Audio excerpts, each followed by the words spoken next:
Well, he had one burning desire: to play football in the NFL. That was Lightning Mitchell's desperate cry to God. Instead, he gave up his dream to help thousands of women achieve theirs. The WNBA. Since 1997, the premier women's basketball league has grown in popularity and gives talented women an opportunity to play basketball for a living. However, few people know the true story behind the WNBA's creation and the man now named Lightning, to whom much of the credit belongs.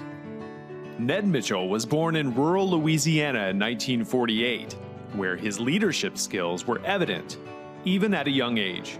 I remember as a child, when I was 9, 10 years old, I used to organize little leagues like football games and basketball games for kids in our neighborhood. So at that time, I felt now that God was preparing me to organize such a league.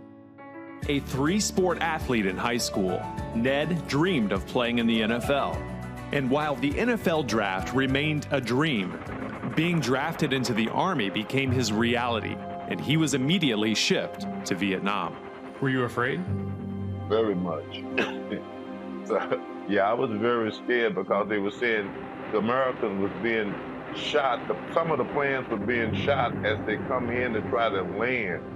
So yeah, I was scared. After serving 2 years, Ned returned home and went to William Jewell College in Kansas City to play football.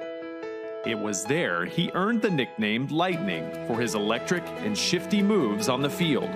While there, he attended a church service that changed his heart. And I remember that night when the pastor called, I remember I got up and I asked the Lord to forgive me of my sin. I said, I receive you as my Lord and Savior, and I asked him to help me to live the life that he wanted me to live.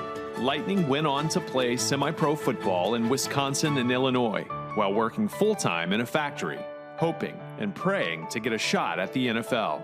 And I wanted to play professional right that moment, right now. And I cried out to God, and I asked God to help me get into professional sport. And that night, God told me, create a women's professional basketball league. How did you respond to that? Well, I played around with it, more or less, because when this happened, I didn't think I really heard it. He still needed more confirmation. I said, Lord, if you want me to create this women's professional basketball league, I said, can you do something to give me a sign? And I remember that night I saw a shooting star, and almost like it was coming down in front of the windshield as I was driving. And I took that for a moment as a sign from God. In fact, he saw 4 shooting stars. Like boom, boom, boom, just like that.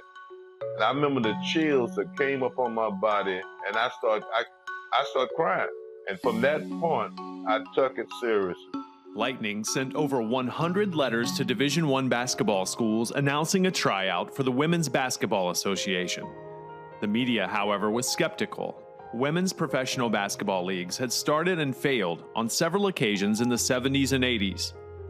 But Lightning knew otherwise. It was about a minute to 10, those glass doors opened, and women's came through out of nowhere with duffel bags. We had over 200 players there.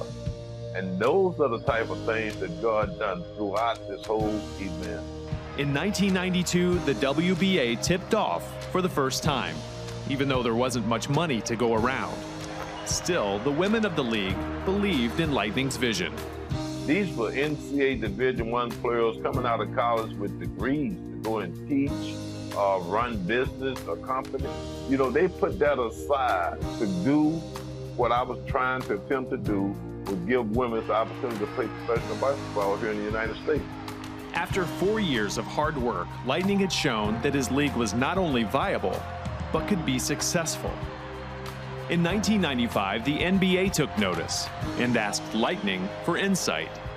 Instead of partnering together, the WNBA was formed and tipped off the next year in 1996. Lightning's WBA couldn't compete and had to cease operations. He was frustrated and disappointed, but through prayer, realized that God had made him a pioneer. I'm glad that women are able to play professional basketball here in the United States. And I think that was my assignment. I think I had accomplished what God wanted me to accomplish. And his legacy lives on.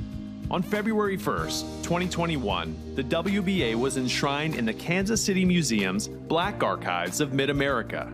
Today, Lightning is retired and travels the country telling the story of the WBA and the God who made it all happen. I want people to understand that this league that they watch today, the WNBA, only came about because of the grace of God. This wasn't man, this was God. I'm so thankful to the Lord that he allowed me to be a part of this whole thing.